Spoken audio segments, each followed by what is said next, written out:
I don't know if you have noticed by now, but feelings and emotions have become more of a prominent topic. And I mean, it's about time. One reason for this shift is that humanity has spent hundreds and hundreds of years ignoring, misunderstanding, running away from, suppressing, and even condemning the expression of emotions and feelings, seeing them as a sin. The simplest reason for this is that people just don't understand what emotions are and not even how to deal with them. And back then, in the past, with that kind of a mentality and way of living, there were, what they thought at the time, other important things to do.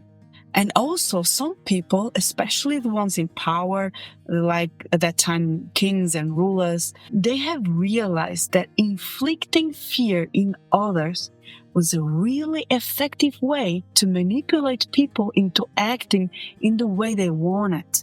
This allowed them to control large groups of people to achieve their goals without being seen as villains. But all these years doing this, our society has reached the brink of self-destruction. I mean, you can see it, right? All that we have been consuming and doing is now showing us how much harm it will cause us in the long run. And the years of suppressing our emotions have turned many people into something that I like to call them as robots. They have become psychopaths, sociopaths, narcissists, codependents. These individuals have succeeded in feeling nothing at all. So not the good, not the bad. It's like living a life with no flavors. Ironically, these are the type of people that we placed in positions of power. So our presidents, leaders, and so on. Now, if you haven't become one of those people yet, the alternative is that we all carry so much pain and so much suffering for years and years. We have reached a point in our society where we just cannot continue anymore. We are so exhausted. I mean, this is too much, and we can see it how people are talking now, how exhausted they are. All our advancements in science, especially in the study of the mind, have made us realize how much of what we believe and think can either bring us peace or keep us in pain and sick. We are now beginning to understand that our inner world, our fears, behaviors, beliefs, sensations, the meaning that we assign to things is just as important, if not more, than the external world. This is because our inner world is what tells us how to respond to the outside. And with that, it influences how the future will look like. But still, there are many people that are still really afraid of feeling, afraid of their own emotions, expressing them. And to be honest, it makes sense. No one taught us how to do that. Our parents, teachers, friends, authority figures, they only taught us how to not feel, how to suppress those emotions, and how to behave only in a certain way. This means that we have spent years learning how to avoid our feelings, ignore our pain, and carry it for so long, but so long, that we are now become used to it. So, of course, the idea of just suddenly diving into the emotions, go inside and feeling them, releasing them, I mean, it can be really terrifying, it's scary. And I wouldn't even encourage you to do that like at once or intensely if you haven't learned first how to do it in a healthy way, or to have someone that can guide you through it in the beginning. Now let me show you what the emotions really are, how they work, and why they are so important to help you create the life of your dreams. You can think of emotions as messengers. It's like a postal worker delivering letters. You carry certain beliefs, and when something externally happens, your emotions translate that event into sensations in your body, whether it is a positive or a negative. For example, imagine that you are in a church and everybody is sitting in silence and the priest is talking, and suddenly someone stands up and screams loudly something crazy inside the church. You will suddenly feel something. You might feel like it's funny, have that reaction of being funny and laugh, or you might feel shame, embarrassment, or even anger, disgust, because you hold the belief that one must be quiet and still in church to be considered as a noble, respectable, good person. And screaming goes against that belief, and your emotions are showing that to you. They are reminding you that someone, perhaps most probably your parents, taught you that such behavior is really wrong and has negative consequences. And as a result, you learn to dislike it. That's why you might end up resenting or hating that person who screamed. And that is also why you criticize them. Emotions are not here to destroy your life and make you miserable.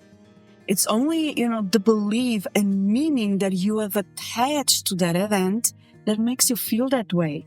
So you can actually say that emotions are neither good, bad, right, or wrong. There is no side to them. They simply are messengers that translate your internal experience. So what causes the suffering or pain is not the emotion itself, but the fact that you don't know how to process that situation or that trauma or that painful event. No one taught you how to deal with it in a healthy way. And by ignoring it, you end up carrying that pain with you everywhere for years and years. This is why emotions are so important in helping you achieve your highest potential and dreams. When you have a desire, your soul, that energy, instantly aligns with it. It's already there. Your soul, that energy, does not hold limiting beliefs that your mind does, that your ego does. However, your body, your ego, by the way, ego is whatever uniquely defines you, is a sense of self, is not just your negative side.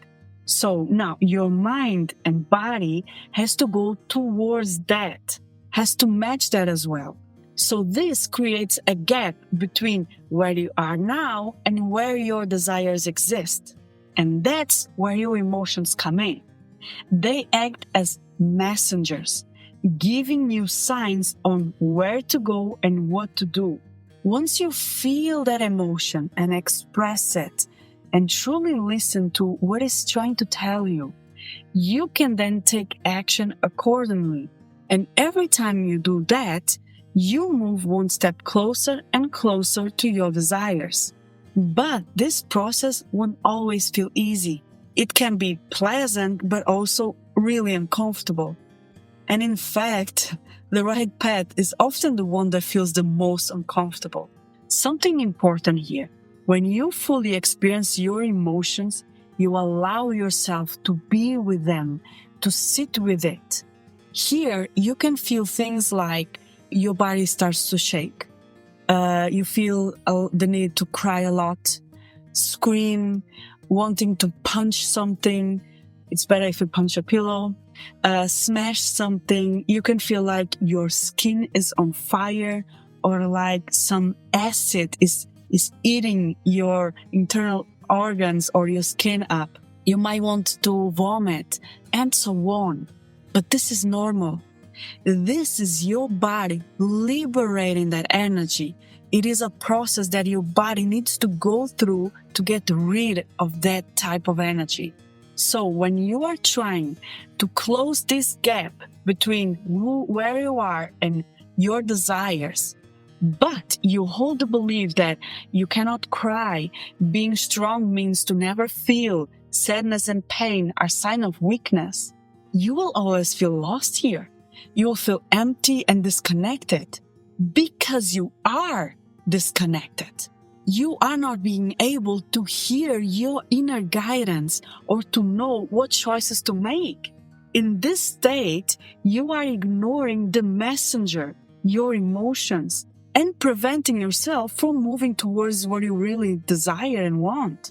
It's like you are walking through a dense fog and you are struggling to see the path ahead without realizing that the fog itself is what's blocking your vision. Now let's be more specific. Imagine that in order for you to achieve your dream of becoming a singer, you need to be comfortable with screaming in public, accepting that people will be watching you, listening to you, criticize you, and so on. But your family taught you from a young age that being loud is really wrong, that screaming and drawing attention to yourself, it's really bad, and you even had painful consequences for doing that. So do you think that you will feel comfortable suddenly just singing loudly in front of others? Of course not. This means that if you truly want to become a singer, you must let go of the belief that being loud is wrong. However, doing this, it's not that easy. It will feel uncomfortable, might even feel painful, and it will take some time. Now imagine how much longer it will take if you are constantly ignoring what you feel. If you keep dismissing the messenger that is just simply trying to tell you, like, hey, you have this belief that conflicts with what you desire. That is not a match. So now what are you going to do about it? That's what he's trying to tell you. This is why so many people never discover their true purpose. The more you ignore your inner world, the further away you will be from your purpose. Now, if you are one of those people that has a lot of resistance towards a negative emotion or a negative feeling, look, you are not alone. It makes sense why you are resisting it. Many of us struggle to accept the negative thoughts and feelings because we see them as a sign of weakness or that it will make everything even worse. If this resonates with you, the first step for you is to examine your relationship with those emotions, those negative emotions. Here is what you can do. Take some time to reflect on what and who made you believe that emotions, especially the difficult ones, are bad and negative. But be specific. Instead of just saying, it was some people or that people in the past, ask yourself, who exactly influenced this belief? How did they do it? Then think about, what do you fear will happen if you face those emotions? What do you believe will happen if you allow yourself to fully express and release what is inside of you? Next, reflect on how much you actually know about dealing with your emotions, about your emotions. How did your family dealt with them? Did they suppress, ignore, invalidate the feelings, make fun of you? Become extremely aware and be really specific of how you perceive your emotions and why you see them the way that you see them and where those beliefs originated.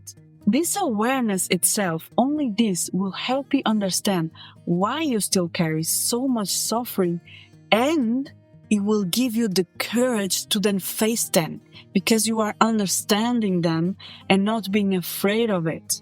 Then try to look around you. Who is dealing with emotions in a healthy way? What are they saying about it? Are those people saying that if you express the emotions, that only leads to more pain? Or do you hear them saying something like, releasing and processing the emotions brings a lot more relief and freedom? Do you personally know someone who has tried this? I mean, if you are watching this, I am one of those people. Now, think about a time when you had the courage to express your emotions, to feel them in a healthy way or in a more healthy way. How did you felt afterwards? Did you felt lost, relieved, lighter, worse? If you have never truly allowed yourself to face and feel your emotions, how can you even be sure that it's going to be worse and that it's not going to help? Look, the truth is, you have been ignoring many parts of yourself for so long, not because you are broken, but simply because no one taught you how to understand and process your emotions. We all have been doing this, but now the choice is yours. You can either continue like this, or you try something different and see if it changes something. But most important, don't reject parts of yourself just because someone once told you that they were really bad and wrong. If they are there, it's for a reason. No emotion is good or bad, right or wrong. If you dislike certain emotions, it's only because you don't fully understand them yet. You need to learn how to work with your emotions in a healthy way. Otherwise, you will always feel like you are broken, defective, not normal, or that you have some mental issues, and so on. Your emotions and feelings are your greatest allies. They reveal what you are perceiving and the meaning that you have assigned to your experience. It was the external world that conditioned you to label them as good or bad, right or wrong. So I hope this helped you in some way. And as usual, I wish you a very nice week.